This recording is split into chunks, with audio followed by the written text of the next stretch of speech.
ஆண்டவராகிய இயேசு கிறிஸ்துவின் நாமத்தினாலே உங்கள் யாவருக்கும் என் அன்பின் வாழ்த்துக்கள். எல்லோரும் சந்தோஷமாயிருக்கிறீங்களா? சந்தோஷமாயிருங்கள். எப்பொழுதும் கர்த்தருக்குள் சந்தோஷமாயிருங்கள். இன்றைய தேவனுடைய வார்த்தை, உன் சஞ்சலத்தையும் உன் தீமையும் நீக்கி போடு.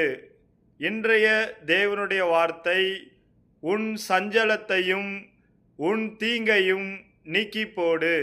வாங்கள் தேவனுடைய வார்த்தையை விசுவாசத்துடன் பொறுமையாக நிதானமாக நாம் கேட்போம். நீ உன் இருதயத்திலிருந்து சஞ்சலத்தையும் உன் மாம்சத்திலிருந்து தீங்கையும் நீக்கி போடு. இள வயதும் வாலிபமும் மாயையே. பிரசங்கி 11ஆம் அதிகாரம் 10ஆம் வசனம். இன்றைய தேவனுடைய வார்த்தை என்ன சொல்கிறது என்றால், உங்கள் இருதயத்தில் உள்ள சஞ்சலங்கள், நாம் இன்னைக்கு ஒவ்வொரு நாளும் பலவிதமான சஞ்சலத்தை பட்டு மன அழுத்தத்துக்குள்ளாக போகிறோம்.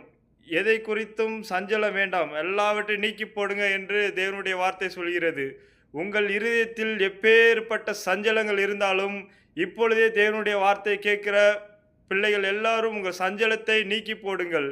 தேவன் சொல்கிறார், உங்கள் மாம்சத்தில் இருக்கும் தீங்கையும் நீக்கி போடுங்க என்று தேவன் சொல்கிறார். உங்கள் மாம்சத்தில் இருக்கிற தீங்கான காரியங்கள், என்னென்ன தீங்கு இருக்கோ அவற்றை எல்லாவற்றையும் நீக்கி போடுங்கள் என்று தேவனுடைய வார்த்தை சொல்கிறார்.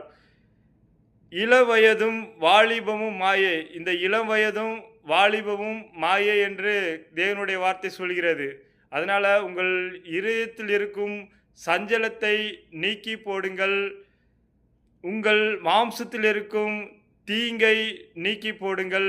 இன்றைய தேவனுடைய வார்த்தையை கேட்ட பார்த்த உங்கள் யாவரையும் தேவன் தாமே ஆசீர்வதித்து உங்களை பெருகவே பெருக செய்வார். Thank you friends.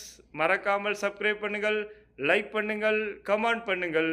எதை செய்தாலும் தேவனுக்கென்று செய்யுங்கள், தேவநாம மகிமைப்பட செய்யுங்கள். Thank you friends.